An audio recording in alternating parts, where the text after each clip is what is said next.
Yan. At water ang inilagay natin para mabilis kumulo. Pero malambot na din yung buto natin. Spire ribs yan. Yan kita nyo naman naghiwalay na, diba? Kasi pinakuluan ko na siya ng 3 oras o 2 oras. Parang ganun. 3 o 2 oras. Hindi ko lang sure kung pag kumukulo na yan, ilalagay na natin yung ating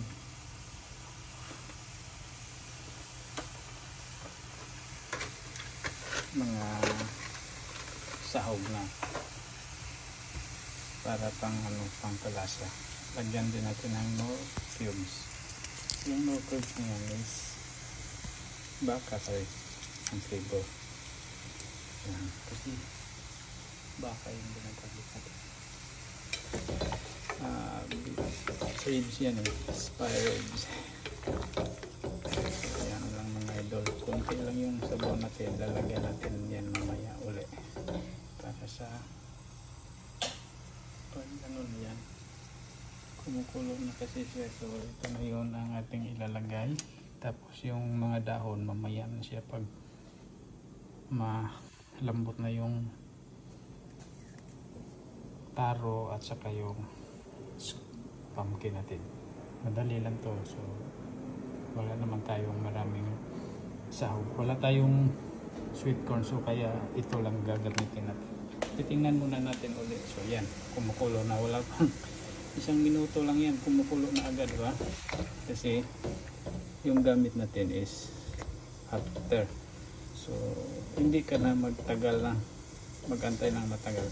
So yun ang mabisang paraan para madali, diba? So ilagay na natin yung ating gulay. Yan. So napuno na yung ano natin, kunti kasi maliit lang yan, kaya ang dami kong inilagay na gulay kasi gusto ko yan. Pag madurog na yan, masarap na kasi yung sabaw nito.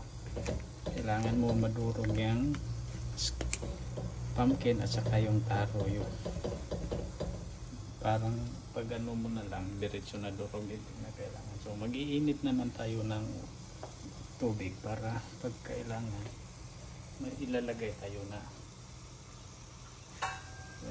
Ilalagay tayo ulit na. So takpan lang natin hanggang malambot yan. So yan ang ating ulam for today for lunch. So thank you for watching. Uy, nakalimutan ko, itinunog ko.